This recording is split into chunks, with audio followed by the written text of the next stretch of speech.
Afinal, o que é o oculto? Algo que não se deixa ver, que é secreto e que, por isso mesmo, suscita sempre a nossa curiosidade. Mas será que o que é oculto é culto?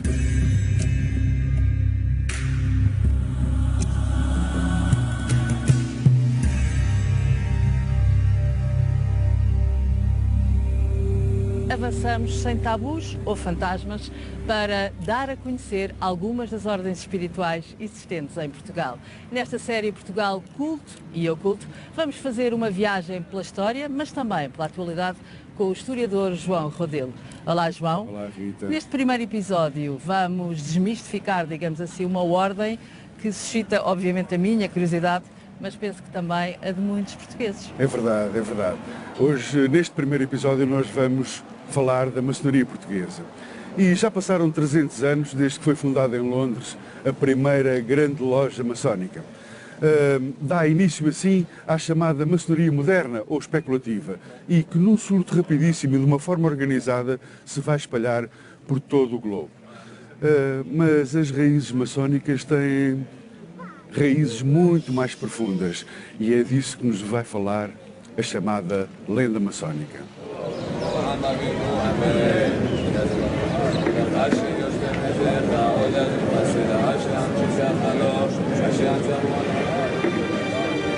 Em Jerusalém, Hiram Abif é o arquiteto que lidera a construção do Templo de Salomão. Com muita gente a trabalhar e para uma maior organização, divide os seus obreiros em 3 categorias de acordo com o seu grau de sabedoria: aprendizes, companheiros e mestres. Conforme adquiriam conhecimento e técnica, iam subindo de grau. Na organização dos trabalhadores do templo, Hiram Abif, ao passá-los de grau, atribuía-lhes um triângulo, um delta, com uma palavra passe inscrita atrás. Mas só lhes atribuía este delta quando sentia que eles tinham atingido um determinado grau de conhecimento, de sabedoria na sua profissão, mas também de autoconfiança e de domínio de si próprios. 2 companheiros, ambicionando passar rapidamente ao grau de mestre, aproveitam a noite. Hiram Abif é morto pelos 2 companheiros que lhe roubam o delta de ouro que trazia ao pescoço e onde estava escrita a palavra passe que lhes daria acesso ao grau de mestres.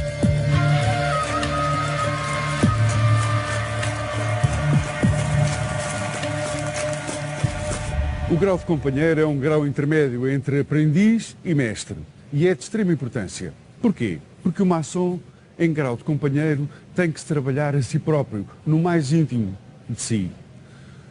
Tem que descobrir a besta que há em si, o animal. Todos nós temos uma parte animal dentro de nós e ela é responsável pela nossa ira, pela nossa ganância, defeitos que há que trabalhar para podermos domá-los e sermos melhores na sociedade. Ora, o grau de companheiro tem uma frase emblemática e muito sintomática também. Conhece-te a ti próprio.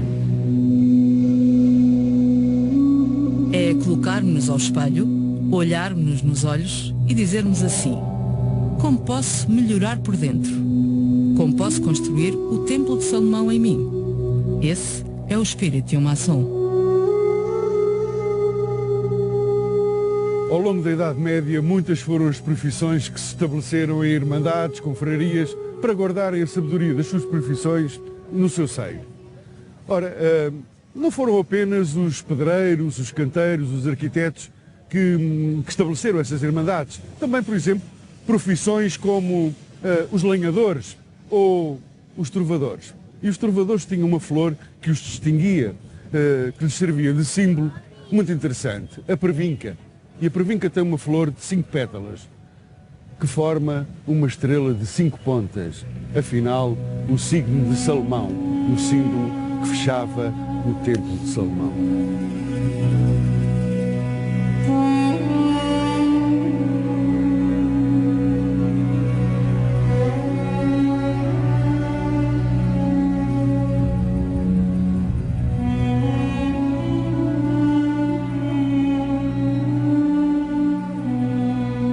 A partir de meados do século XVII, essas irmandades, nas suas reuniões, começaram a juntar algum ritual, indo ao mais profundo da lenda maçónica, do Hiram Abif, mas também buscando os símbolos, os sinais, os signos dos grandes construtores do românico e do gótico. Ora, acontece que no início do século XVIII já muitas dessas irmandades se reuniam em loja e, muito particularmente, no Reino Unido. Convém dizer qual foi a origem da maçonaria moderna em Inglaterra, melhor dizendo, na Grã-Bretanha. Foi de facto o iluminismo. O iluminismo inglês, de finais do século XVII, é um iluminismo crente. É preciso acreditar num princípio superior, em Deus, mas qualquer que seja a religião que a pessoa tenha. Portanto, é, de facto, este ecumenismo claro. Conhecido como o século das luzes, o iluminismo surge para mobilizar o poder da razão com o objetivo de reformar a sociedade. É neste movimento cultural que em 1717 é fundada a Grande Loja de Londres, a primeira maçonaria organizada, moderna ou especulativa. Este marco, digamos assim, de 1717 é um marco referencial importante, fundacional, digamos assim, ou refundacional, porque de facto o que acontece é uma refundação de uma maçonaria que vem de trás, que conheceu transformações profundas no século XVI e mais ainda no século XVII, que admitiu no seu seio uma maioria de membros que já não eram pedreiros, entre aspas, isso não estavam ligados à construção física, mas tinham as mais diversas profissões. Havia ainda uma maçonaria mais reduzida, que era a maçonaria dos antigos. Mas são os moderns que realmente triunfam e vão criar, no começo do século XVIII, a Grande Loja de Londres. E, de facto, aí já temos católicos e protestantes em plena harmonia, coisa que não tinha sucedido em Inglaterra anteriormente. E é saudada com muito entusiasmo pela coroa britânica. E a maçonaria surge também como um espaço de sociabilidade completamente novo, onde podiam conviver pessoas com opiniões políticas e religiosas diferentes. Portanto, 1717 é de facto uma data muito importante, não só para a Inglaterra, mas penso para o mundo.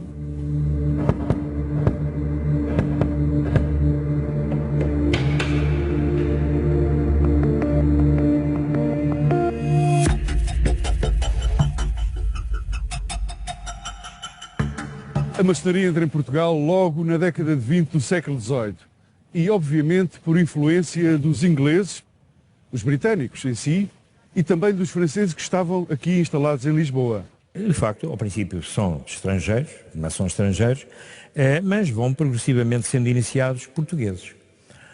Entre os quais dois casos interessantes, que é o Abade Correia da Serra, secretário da Academia das Ciências, que era embaixador nos Estados Unidos e é iniciado em Filadélfia.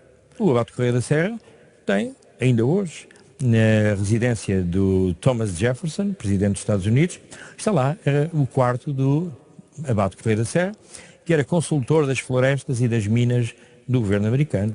Era um homem com prestígio extraordinário, o A.B. Correia, e toda a gente o conhecia nesses círculos iluministas na Europa, França, Estados Unidos, etc. Progressivamente, há muita gente que é iniciada em vários sítios, entre os quais o primeiro registro de um português iniciado numa loja maçónica, 1730 e pouco, Conde de Tarouca, numa loja prussiana estacionada nos Países Baixos. As primeiras lojas que se conhecem são a Casa Real dos Pedreiros Livres da Lusitânia, na Rua de São Paulo, em Lisboa, constituída por ingleses, escoceses e irlandeses católicos. Sabe-se que os protestantes também se reuniam em loja, em Algés, tendo ficado para a história como a Loja dos Hereges. Depois de Lisboa, o Funchal foi a segunda cidade portuguesa com maior concentração de maçons, também por influência britânica. Nos finais do século XVIII, o inquisidor Mor manda 2 inquisidores à Madeira, à cidade do Funchal, para proceder a uma inquirição por causa dos pedreiros livres. Essa inquisição não deu em nada. Não deu em nada porquê? Porque esses inquisidores acabaram por descobrir que a maior parte das famílias nobres, da alta burguesia do Funchal, até o próprio clero pertencia à maçonaria. E então, como dizemos hoje, o processo foi arquivado, não chegou a haver um auto de fé. Bom, há um conjunto de evoluções e cada vez maior o número de portugueses iniciados. Eles chegam ao final do século XVIII e dizem, bem, vamos pedir uma patente para o estabelecimento de uma obediência portuguesa independente. A Grande Loja ou Grande Oriente, o nome é o mesmo, não interessa nada, tintaram junto dos ingleses o estabelecimento de uma grande loja.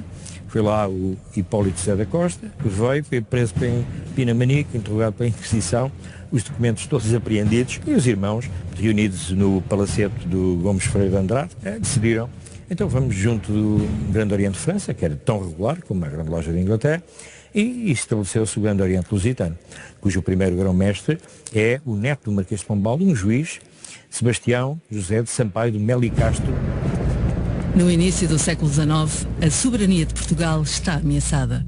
Com as invasões francesas em curso, a família real foge para o Brasil, o Rio de Janeiro passa a ser a sede do Reino de Portugal. Em Lisboa, a maçonaria ainda é perseguida.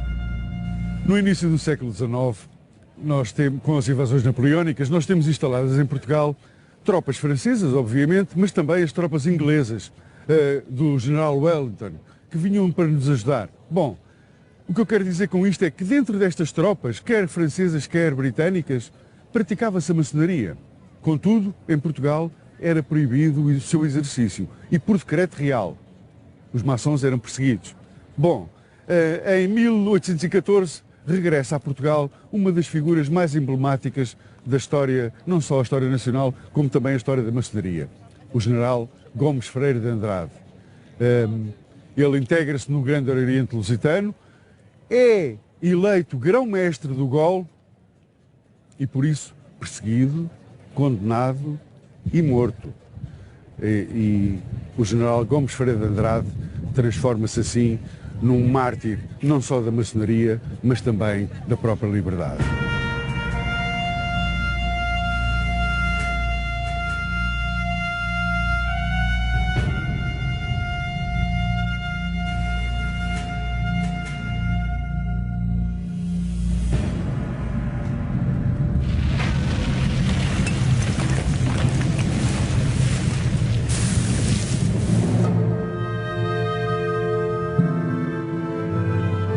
Desde a reconstrução de Lisboa, com a chamada Baixa Pombalina a ser concebida segundo a simbologia e os parâmetros maçónicos, há a preponderância dos maçons na Guerra Civil ao lado dos liberais, passando pela Primeira República, a maçonaria vai tendo um papel fundamental em vários aspectos da vida portuguesa, em particular o seu forte empenho na educação. A maçonaria era uma organização de elite, e aqui a palavra elite tem que ser encarada no sentido exato, etimológico. Não era uma elite económica, não era uma elite social, mas havia uma condição sine qua non para se entrar na maçonaria, que era saber ler e escrever. Ora, num país com 90% ou mais de analfabetos, obviamente que quem não sabia ler e escrever não podia entrar. Alva, viajo, vejo, vivo, falo, alto, lato. Que havia um pouco a crença, que os republicanos em geral também partilhavam, que a ignorância era a mãe de todos os defeitos. Portanto, era fundamental que as pessoas tivessem instrumentos que lhes possibilitassem melhorar, estudar, e a partir desse momento elas próprias iriam encontrar o caminho correto, digamos assim. E de facto isso foi um papel importante que a maçonaria teve, inclusive teve escolas que eram financiadas por lojas, várias, por todo o país, asilos, instituições várias, e foi uma ação importante essa.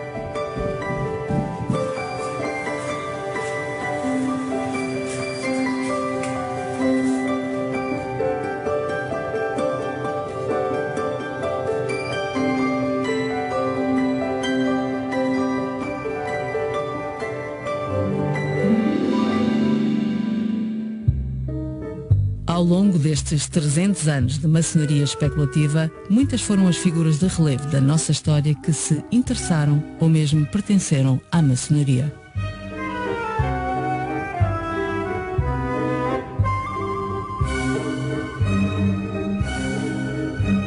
Estou aqui no Martinho da Arcada, na mesa, exatamente na mesa onde o Fernando Pessoa costumava ficar. E o poeta diz-nos que foi iniciado da boca para o ouvido, pela palavra do mestre, oralmente. O João Gaspar Simões diz-nos mais qualquer coisa. Diz que ele foi iniciado realmente com a palavra do mestre para discípulo nos 3 graus menores da Ordem dos Templários de Portugal. O que é facto é que o Fernando Pessoa tem um artigo, um manifesto histórico e altamente corajoso contra o Salazar, quando ele proíbe as ordens secretas em Portugal. E esse manifesto foi publicado em 1935 no Diário de Lisboa.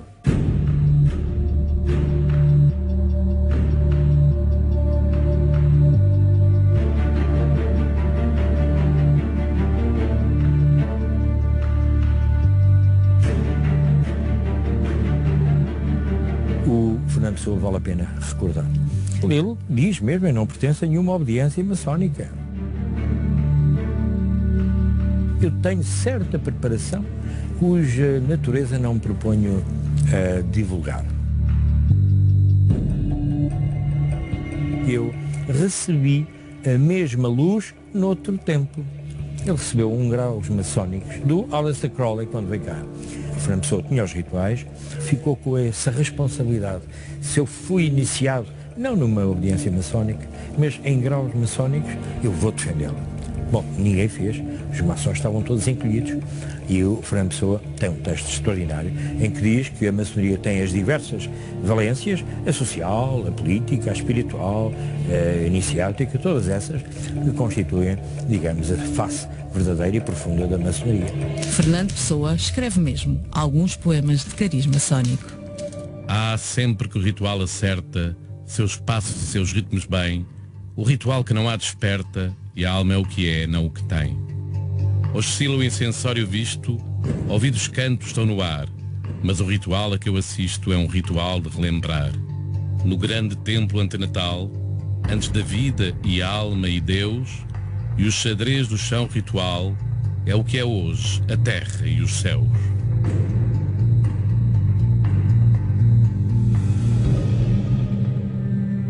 Lima de Freitas deixou-nos um dos mais belos testemunhos maçónicos em termos artísticos, os famosos painéis da Estação do Rosseu.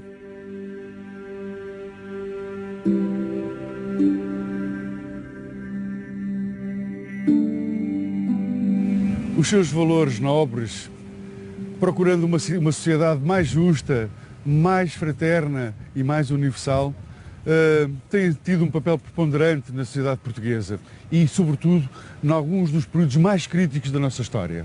O 5 de outubro é claramente maçónico, mas, digamos, antes disso, a morte do rei Dom Carlos não tem a ver com a maçonaria, tem a ver com outras correntes radicais, carbonária, etc., que existiam. A maçonaria atravessa subterraneamente a ditadura e chega ao 25 de Abril,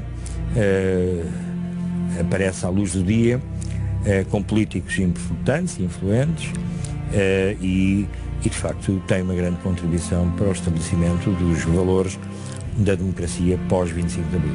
Há uma intervenção constante e permanente da maçonaria na sociedade. E ela dá-se a vários níveis, na educação, na ação social e, num exemplo mais próximo de nós, na criação do Serviço Nacional de Saúde.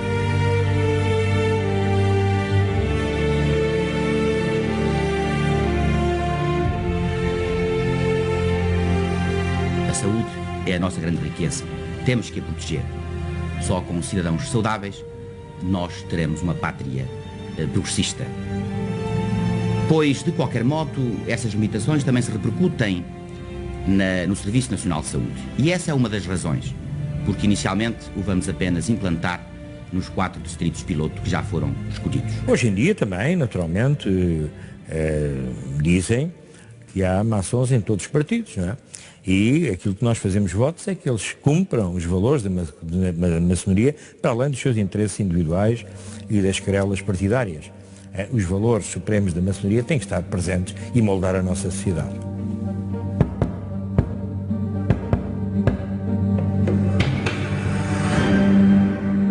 Intervir política e socialmente, exercer a capacidade humana, o conhece-te a ti mesmo, são ensinamentos para melhorar a sociedade passados nos diversos rituais maçónicos.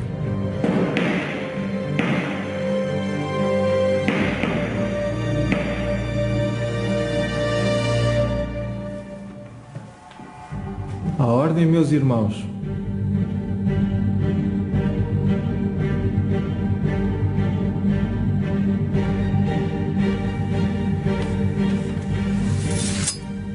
Nós temos sempre de distinguir a história de outro tipo de realidades, porque a maçonaria é feita de história, de tradição, mas também de uma reformulação, digamos assim, da própria história. Porque se nós olharmos para a maçonaria no século XVIII, a maçonaria moderna, quando ela surgiu, é uma maçonaria muito simples, tem só 2 graus, não há aquilo que se chamou os altos graus, isso é tudo inventado posteriormente, não é? Torna-se cada vez mais complexa. Ainda há uns tempos atrás, falando com o Pierre Molier, aqui em Lisboa, ele me dizia, bem, se nós olharmos os rituais do século XVIII, são rituais de 2, 3 páginas, coisas muito simples, que se vão tornando cada vez mais encorpados, mais complexos. Depois, quando chegamos bem dentro do século XIX, são coisas muito complicadas, muitos graus, muitos ritos, muitas coisas. Quer dizer, o homem tem sempre a tendência para inventar e criar as coisas mais complexas, o que é perfeitamente legítimo. E daí também a necessidade de, quando surgem os altos graus, de criar rituais próprios desses altos graus, e é preciso ir buscar raízes, embora historicamente elas não existam. Não é? São normalmente raízes veterotestamentárias, ou, nesse caso concreto, aos templários e até a outras ordens. São vários os ritos instituídos ao longo dos tempos e quase todos eles representados em Portugal. O rito escocês antigo e aceito, o rito escocês retificado, o rito de York, o de Memphis Mizraim e também o rito francês ou moderno. E todos eles deram origens a grandes lojas. Mas mais antiga, e que ainda subsiste nos dias de hoje, é o Grande Oriente Lusitano.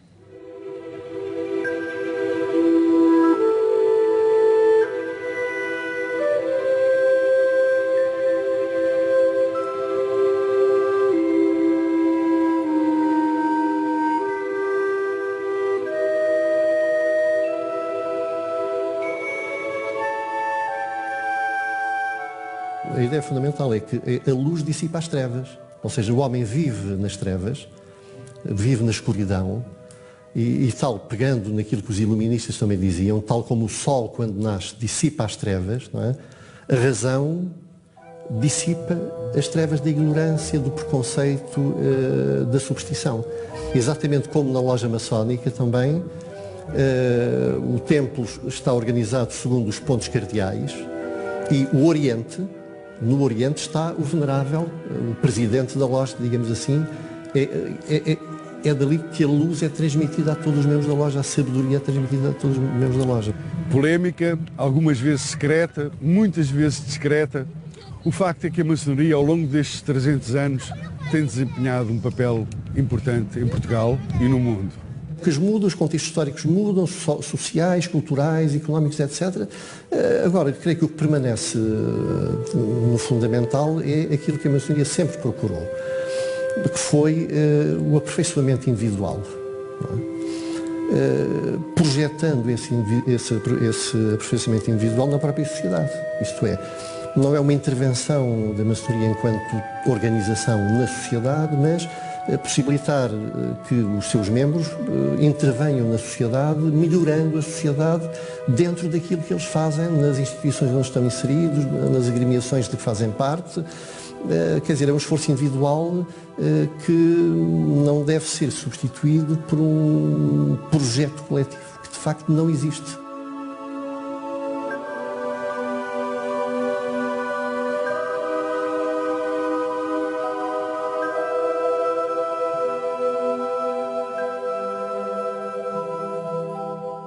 João, só não entendo é porque é que na sociedade portuguesa se vulgarizou esta ideia de que a maçonaria é efetivamente uma sociedade poderosa, uma ordem poderosa, no entanto, coloca sempre em lugares de poder alguns dos seus membros e esquece os ideais nobres. Como é que isto é? É um facto, Rita. Acontece em todas as organizações, tanto públicas como privadas, e não se pode condenar toda a floresta por causa de uma árvore, não é? O que importa relevar neste programa, o que importa ficar na memória das pessoas, são os seus ideais nobres de igualdade, fraternidade, não é? E universais, estes valores universais. Isso é o mais importante para mim. E a propósito, estamos aqui no Cais das Colunas, continua a ser um ponto de encontro entre culturas. É verdade. Foi a nossa porta de saída para o mundo e foi a porta de entrada do mundo para a Europa. Continua a ser, não é? Continua a ser. E no próximo programa da série Portugal Culto e Oculto, quais são as histórias da história que nos vais contar? Vamos falar também de uma ordem muito interessante e que também está no mítico das pessoas, a Ordem dos Templários e o templarismo hoje em dia ainda. Aguardamos então.